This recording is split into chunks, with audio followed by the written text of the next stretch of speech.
Good evening and welcome. I'm Russ Spencer, evening anchor for Fox 5 in Atlanta, and you are watching the Atlanta Press Club Loudermilk Young debate series. We are broadcasting from the studio of Georgia Public Broadcasting in Atlanta, and we welcome viewers from across the state and the country.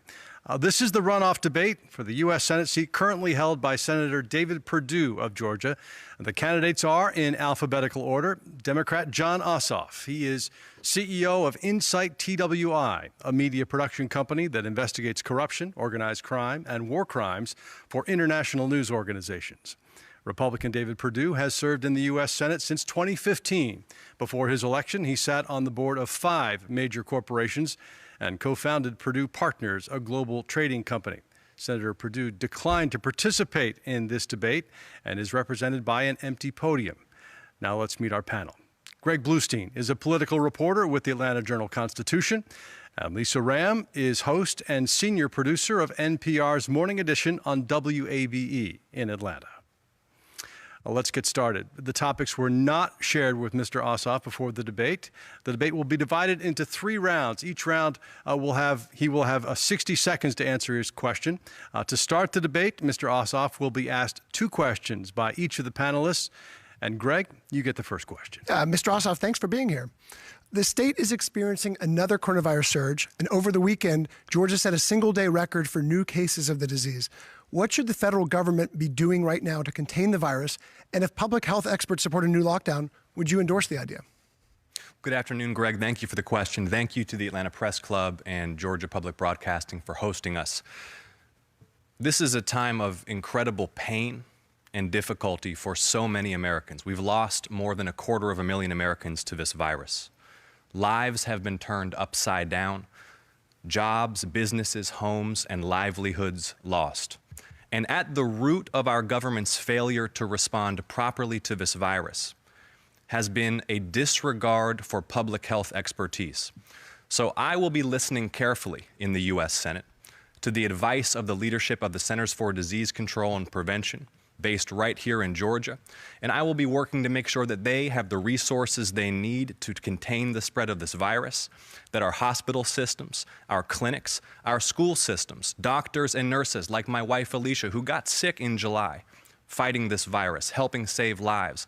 They have been the heroes. Politicians have let us down. We need to take our cues from the public health experts. A quick follow-up, if they do call for a new lockdown, would you be supportive of it?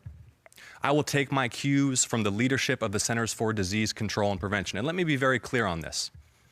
I will listen to the public health experts. And if they recommend that more aggressive mitigation measures are necessary to save lives, it would be foolish for politicians to ignore their advice. The reason that our country has lagged the entire world at the efficacy of our response to this virus, the reason that we are losing thousands of people per day to this virus is because of the arrogance of politicians like David Perdue, so arrogant that he disregarded public health expertise, and so arrogant that he's not with us here today to answer questions. And so if I might, my message for the people of our state at this moment of crisis is your senator feels entitled to your vote. Your senator is refusing to answer questions and debate his opponent because he believes he shouldn't have to. He believes this Senate seat belongs to him. This Senate seat belongs to the people. With early voting beginning on December 14th, I want to urge everybody to make a plan to vote. David Perdue has been getting rich in office. And instead of taking public health expertise and guidance from the CDC and getting that to the people and implementing in policy, he was buying up shares in manufacturers of vaccines and medical equipment, and he's not here because he's afraid he may incriminate himself in this debate. Lisa, it's your turn to ask a question. Mr. Ossoff, with that said, an investigation into Senator Perdue allegedly dumping stocks at the start of the pandemic did not result in any charges, but you still call him a crook. He denies that, and the back and forth continues. Many think your focus now should be more on how Georgians are dealing with the loss of financial security, their 401ks, their stock, their homes. So if elected, how are you planning to specifically help Georgians? Well, in order to address this crisis, as we listen to public health expertise, in order to contain the spread of the virus, we have got to rush direct financial relief to families and businesses. I mean, it is absolutely astonishing that the United States Senate, since mid-summer, has not passed any additional direct economic relief for the American people. They should be in emergency session right now, Lisa, getting help to people who are struggling, families who can't make the house payment, the car payment, afford prescriptions, someone's lost their job, small businesses suffering. I think about Maryland crimes. A young woman in Preston, Georgia, she runs Mom's Kitchen. It's a family business. They have been struggling for months, had to close down their main dining room, had to shut down their catering business. And where is Congress? Where is David Perdue? And to the question about the senator's financial misconduct, here's why I think it's so relevant. First of all, it is a matter of ethics and wrongdoing. And whether or not, respectfully, Lisa, our senator has yet been indicted for a federal crime, his blatant abuse of his power and privilege to enrich himself is disgraceful. But even more disgraceful is that while he has been enriching himself in office and buying shares in vaccine producers and medical equipments, he's been blocking relief for ordinary people who are suffering. But you concede his point that he has been cleared by the SEC, the Department of Justice, right? I don't concede that point whatsoever. I haven't seen one shred of evidence that David Perdue has presented that any federal agency has cleared him. What I observe is that he has not yet been indicted for obvious financial misconduct. And Senator Perdue, if you're watching, if you have any evidence, documentation, that federal investigators have cleared you, have exonerated you as you claim, you should present it.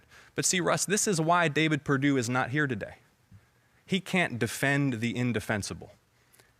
What he is doing is rubbing it in our noses that he's been using his office to enrich himself and that he's getting away with it. The standard for our elected officials must be higher than merely evading prosecution.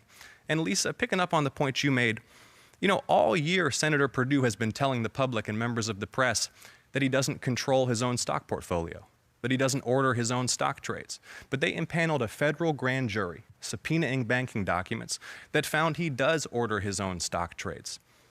So for all of the families here in Georgia who right now have credit cards maxed out, the small business owners who are worried they may have to be evicted from their premises, who are operating at 20 or 30% capacity, the families that desperately need direct financial relief, our senator was enriching himself in office, and he opposed even the first round of $1,200 stimulus checks. I mean, that's like a cartoonish abuse of power to enrich oneself while opposing relief for people who need it. All right. So if you head to Washington, what would a solid stimulus aid package look like? I think it's very clear. I think it's been clear for months. Point one, stimulus checks directly for the people. I mentioned Senator Perdue opposed even the first round of stimulus checks.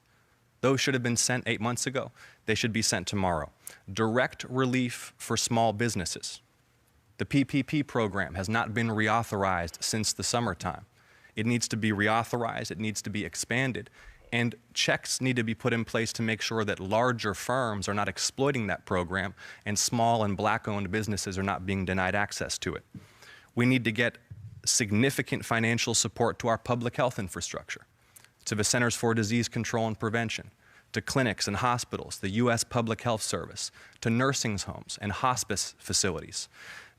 And we need to invest in a longer-term economic recovery, because this short-term direct relief will help relieve some of the immediate pain, but we need a significant infrastructure and jobs package to invest in long-term economic recovery. And I just want to reemphasize again, early voting begins on December 14th. You know who's been hit the hardest by this virus? Has been Georgia's black community.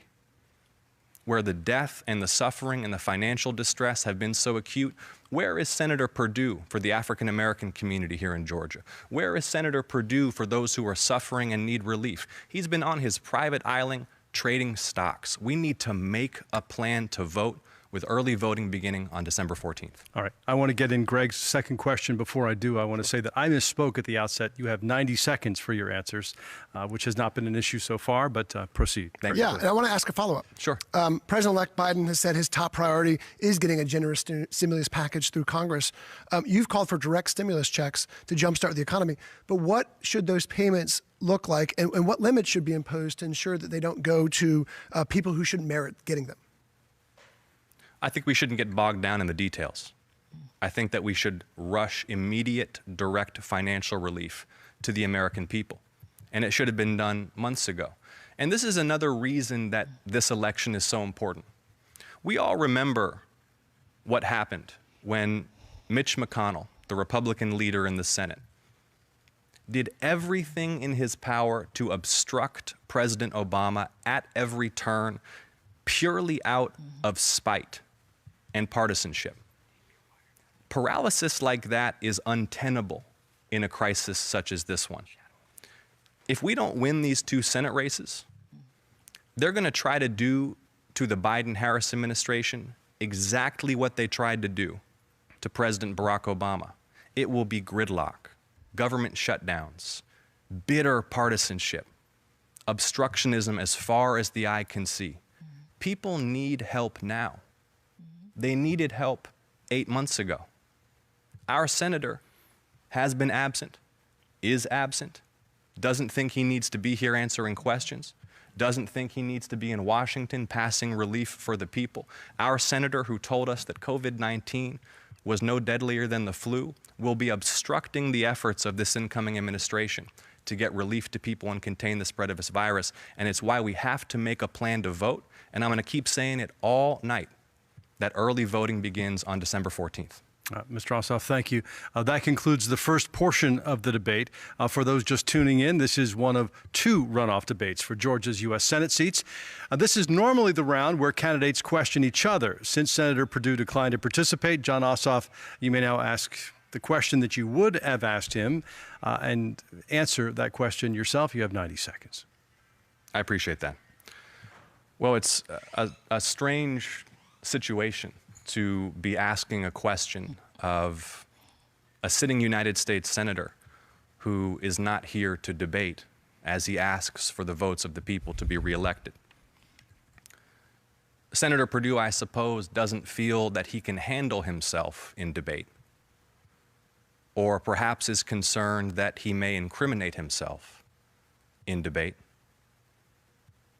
both of which, in my opinion, are disqualifying for a U.S. senator seeking re-election. He may not wish to be asked questions, for example, about his trades in Regions Bank while he championed legislation to benefit the firm, or his trading of defense contractor stocks while he directed taxpayer dollars to them.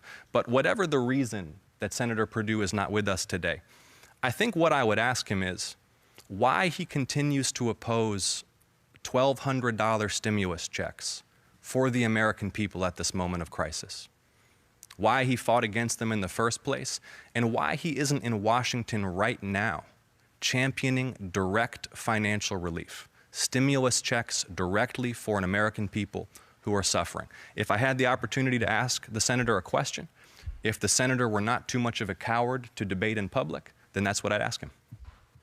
All right. Thank you. That concludes our second round in this runoff debate between candidates for U.S. Senate in Georgia. Republican Senator David Perdue declined to participate and is represented, as you see, by an empty podium. The panel will now ask questions to Mr. Ossoff until we run out of time. And Greg, you get the first question. Yeah, I want to switch gears a little bit. You've talked about new investment in clean energy to address climate change, but how would you pay for your proposals? Well, Congress would appropriate the funds necessary to support massive investment in clean energy infrastructure. Look, we have got to protect our planet. Georgia is already suffering from the effects of climate change. Hurricane Michael, which wiped out our orchards. Coastal cities that are having to pay huge sums to prepare themselves for worsening tropical storms, for flooding events, for high wind events. And I think it's young people in particular who recognize that the threat to our planet must be addressed. And the solution is clear. Congress must make massive investments in clean energy as part of an overall infrastructure and jobs program necessary to recover from this current financial crisis. We can make Georgia the leading producer of clean energy in the American South. We can make America the #1 producer of clean energy in the world, and we should. We can reclaim America's place as the world's leading innovator. And at the same time, we can reduce carbon emissions. We can listen to scientists. You know, just as the politicians have disregarded the science on COVID-19, they've been ignoring the science on climate change. Young people are mobilizing to vote because young people recognize that the future of our planet is at stake. So for the whole TikTok family out there, make a plan to vote with early voting beginning on December 14th. All right, Lisa, your turn to ask a question. Mr. Ossoff, I'd like to talk about immigration. Sure. Immigration issues. DACA recently have received a lot of attention during the Trump administration. Your mother was an immigrant. There are thousands of immigrants here in Georgia and here in the Atlanta area that are living in a gray area for so many different reasons. If elected, what will you do in Washington that will specifically help those here at home? Well, we've got to pass comprehensive immigration reform. And I know it's something that candidates and elected officials have been saying and talking about for a decade and a half. It's what we need. Comprehensive immigration reform, which provides a path to legal status for the undocumented who otherwise follow the law, which secures our borders. And by the way, border security does not mean border brutality. Senator Perdue was complicit in a policy of ripping babies from their mothers at our southern border. My business investigates war crimes and violations of human rights. If that happened in an area of active armed conflict, it would be a war crime. My mother came to this country, as you mentioned, as an immigrant alone when she was 23 years old because she believed that America represented hope, opportunity, inclusion. We do need secure borders. We also need to keep our soul as a people and uphold our commitments to basic human rights. And we can have an immigration policy that puts American workers first, that provides that path to legal status, that protects dreamers, secures our borders, and doesn't violate the human rights of innocent people seeking a better life or fleeing persecution. Greg? Thank you. More money has been spent on this race in the past 5 or so weeks than any other in Georgia history. You've pledged to overhaul campaign finance system if elected, but like the other Senate candidates, you're raising lots of money from outside the state and getting help from outside groups. How do you reconcile those competing facts, and what sort of campaign finance limits should be in place right now? Well, look, the #1 impediment to getting things done for the people is corruption in our political system. We were just discussing climate change and environmental policy. You know, why is it that it's so difficult, despite there being overwhelming support from people of all political backgrounds, despite there being a scientific consensus on the climate, why is it so difficult to take action? The problem isn't even Democrats versus Republicans. The problem is the power of the fossil fuel industry, which exploits our corrupt campaign finance system to buy the allegiance of politicians like David Perdue. Because the same senator who's not with us here today, who hasn't held a single public town hall meeting in 6 years, he openly sells access for corporate PAC checks. He sells 4 meetings a year and a retreat on a private island for a $7,500 corporate PAC check. And those oil and gas companies, which don't want action on the climate, buy his time and buy his votes. Let's take healthcare. Why is it that we can't pass legislation to make prescription drugs affordable, to get everybody covered with great insurance? Why does David Perdue and politicians like him, they're a dime a dozen, vote to rip care away from people with pre-existing conditions? It's because of corruption, the power of the insurance companies. And the answer is to ban dark money, overturn Citizens United, get rid of corporate PACs, and stop lobbyists from being able to make political contributions. Lisa, your turn to ask a question. Mr. Ossoff, you referred to the presidential election, and specifically here in Georgia. I think what we've learned, a lot of people have learned from this election cycle, is that there's a clear divide in this country and here in Georgia. How would you play a specific role in restoring the faith lost in democracy? It's a great question, Lisa, and it's perfectly following the previous question. Because, you know, when we think about the Trump presidency and what Donald Trump represented, that kind of leadership really only grows when there's already been a destruction of faith in our political institutions, in our political system. For decades now, working people in this country have been forced into financial precarity. Wages for the middle class have been declining. Congress refuses to raise the minimum wage to $15. Factories closing because of trade deals that are written not to help ordinary people, but to help folks like David Perdue, who bragged about how he spent most of his career outsourcing jobs, deliver more money to their shareholders. The growth of corporate power in our political system has meant that ordinary working people are cut out of a deal. And this corruption is not a problem that taints just one political party. It's a problem that taints the entire political system. We don't have to live in a country where families can just barely make ends meet, where wages decline for 40 years, where the possibility of a bad diagnosis raises the specter of bankruptcy. We can deliver government that works for the people, all people, health, jobs, and justice for the people. And that's why folks need to make a plan to vote, with early voting starting on December 14th. All right. Greg Bluestein, you have the final question in this round. Yeah, the movement for racial justice awakened many Georgians to persistent issues of inequality, but Washington's gridlocked. So what can you actually do from the U.S. Senate, even if Democrats have control of the chamber, next year to help solve them? Criminal justice reform is one of the urgent moral issues of our time. Our Constitution already guarantees equal protection under the law.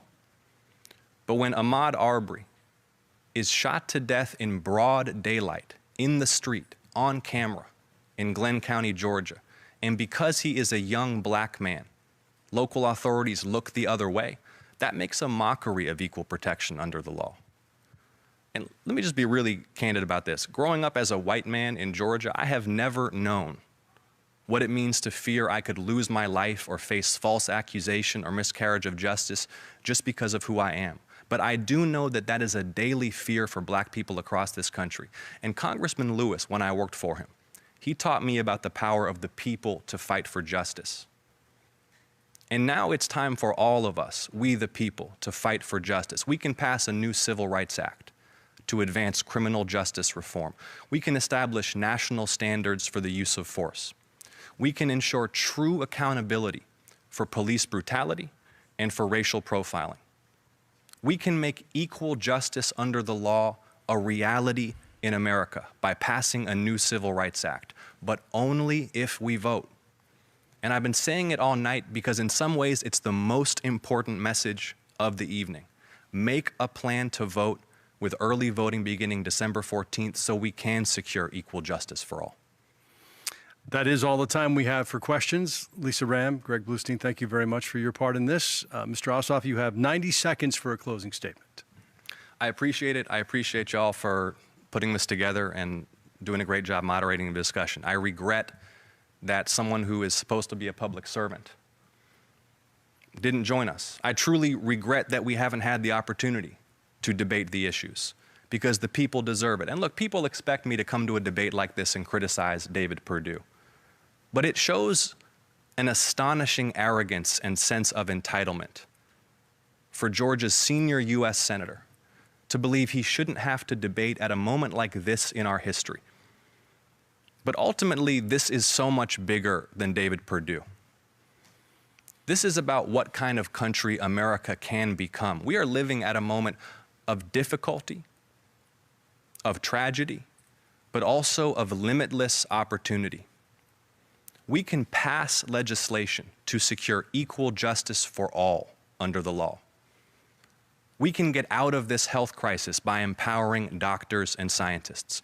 We can rush short-term financial relief to working families and businesses, and then we can pass an infrastructure and jobs package to create economic opportunity that benefits all communities. We can raise the minimum wage to $15. We can make Georgia the leading producer of clean energy and tackle the climate crisis. We have the chance to do all of these things. We should feel excited about that, optimistic about America's future. But to get any of that done, we've got to vote. So I humbly ask for the opportunity to serve this state.